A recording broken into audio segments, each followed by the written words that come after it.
The Jim and Terry Show, starting off a little S show. S-H-T show. The title of a book that I got. Shut.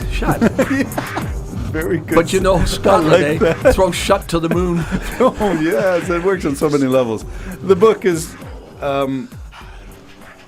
Blake. It's a choose-your-own adventure book. I love it. It's called The I Should Probably Do Now That I'm Retired. You should have got yours years ago. Oh, that's amazing, man. And I should have got mine years ago, but this is a gift. Are you going to make it a diary? I'm sort of making it aspirational, like things that pop into my head and say, if I could. I don't want it to be a bucket list. So this is not to be confused with the bucket list of the ultimate things that if you had unlimited funds, would you buy that cat pooped out coffee bean and have that or whatever that. But it could be little things like plant a garden. Or play a game of golf that you haven't done in a dozen years. Which you just did. I'm going to put that in there. So there you go. We talked about the two-state solution, and I'm not sure that we wrapped it all up. There were some contentious issues of morality when you start to use words like genocide, and that's the big claim by the Arab side is the genocide. Sure looks like it, doesn't it? And you took a look at population statistics and demographics and said, how can there be a genocide? How could there have been? Right, up from 1947 to the present, which was part of the claim. But the claim now maybe is deserved? Is that changed? Well, not according to Israel.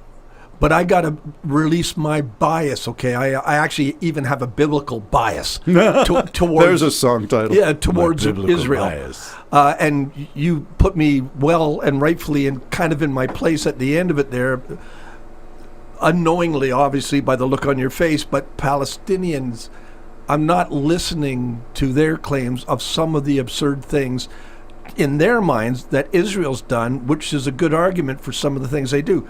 Like you said, settlement. They just go into where they...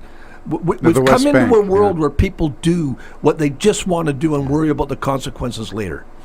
So they have their arguments as well. Israel says it's not genocide. They're not starving there. That's all propaganda. Hard to believe. But you see the pictures, it looks an awful lot like Auschwitz or whatever. What was that place? Auschwitz. Auschwitz. You say it. Auschwitz. Ow. Anyway, so that, ribs showing, babies dying, yes, it's... the starvation of the Jews in the prison camps of World War II is what Gaza's starting to look like. It's starting to look that way, yeah. But on the other hand, Hamas, get out. Yeah. You've got nations to go to. And you've got the prisoners still. Out. Give them the prisoners and run. Run away just for now. Just say, and it ends it. We will leave Palestine. Yeah. And would that be enough of a gambit to get peace? I think so. Okay. But there would have to be conditions. We want to see you leave. Right. Well, then you can't kill us. Okay, fine. I wouldn't trust But under the UN, right? But we're at this part now where people they do what they want and they say, oops, later. Yeah. We have it in local politics. We both know that Hamas puts children as shields. We both know that Hamas or similar types of religious fanaticism straps bombs to kids and women and hides them under robes. We both know that they have no aversion to putting bombs and weapons in schools, in the bedrooms of children, in hospitals. So but we there's know another thing we know, though, Terry. We know it as a fact that the Palestinian people welcome those bunkers underneath their hospitals. Welcome those bunkers in old age homes. Okay, explain that. They know they're there. You'd have to be an idiot. I know, but explain that to me. Why do they would welcome that? Because they hate Israel. The whole purpose of Palestine, in my opinion, is not a homeland for the Palestinians. It's a launching pad to eliminate the Jews. Yeah, okay. Because if you had a bunch of terrorists under I'm not coming back here, Terry, if they're under this floor here. Those hospitals know they're there. If Israel knows they're there, the people in the hospital know they're there. So the Palestinian people themselves are hiding the terrorists and actually supporting them. What do you do with that? Yeah. I understand their point of view. They think it's a godly, honorable thing to annihilate a people. That's why they went in and did such a horrible thing on October 7th. But the people are supporting. Remember, the people danced in the streets with joy of those innocent people remember being that dancing killed. in the streets was in Montreal and Toronto and as well. Canadian cities and Western cities. Okay, I'm going to throw this one in as you can lob it back across the net in a tennis metaphor here. The ball is going over the net. Here's the ball. That Islam, and this is a risky statement, but is perhaps guilty of inculcating a sense of otherworldliness. In other words, this life has no value. Western democracies tend to say you have value. I know you reject humanism because it replaces theism, but at least humanism values people.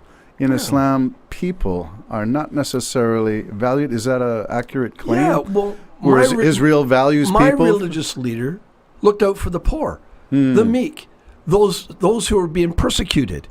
That's my religious leader. He didn't want to annihilate anybody. That's who I worship. The other ones, you're right. The value of humanity, the best thing you can do is die. Yes. Like that. It's a martyrdom syndrome. Like that Palestinian young man that was in Israel said, "I killed 5, Mom. I killed 5. I'm God." She was so proud of him. She was proud of him. Yeah. Not because they were winning any war, but he was willing to die to kill the Jews. Eliminate them. Yeah. And I don't believe it's for a Palestinian state. No. I believe it's for... So here we are. We're sitting in comfortably ensconced in the Hobbit Hole bunker, and we're talking about world affairs, without bombs exploding, without improvised explosive devices at the side of our roads, without terrorists with bombs strapped to them. We don't know what it means to live under that, so I do have to defer to Israel. A nation state has a right to a military to defend its borders. If Palestine gets two-state solution and has their own state, there would be, you've already argued, I thought, that no place for terrorism within your borders now. So that means you are entitled to a military to defend.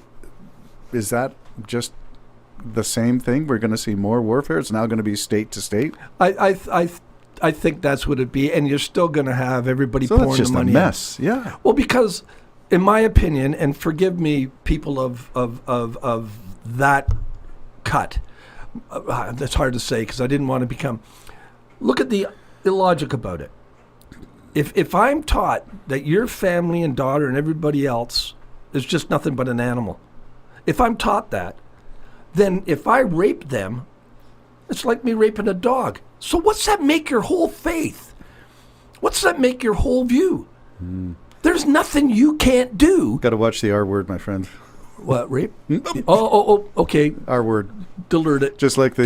Delete it. I don't know if I can or we will. We'll see. Well, anyway. Yeah, sorry about that. Just like the T word, you can't say that as well. So I don't even know what the T word is. It's when you use weapons and gotcha. aggression violently with not being a military. Yeah, all right. Thank you, jeez. Anyway, there are all those things just to be mindful of. Our conversation, we're not being censored, or are we? Is AI now checking our... Oh, yeah, AI we're done. That's a whole nother show. Well, no, we have some hope in this, because when I read the text for some of our shows, they don't get our words exactly right, so I'm hoping that we can escape the all-seeing AI.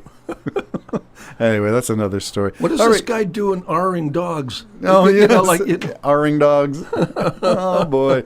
Okay, that's enough of that. I don't think it's a solution, but I think we are in awareness that people have a right to live. That's the foundation. People have a right to live free from fear. That's a second. But that's not, all these statements count for both sides, Israel and the Arabs in Palestine.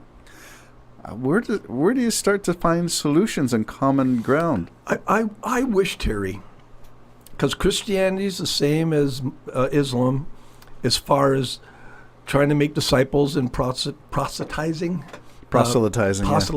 Yeah, expanding your faith. It wouldn't be bad if there wasn't alternative motives.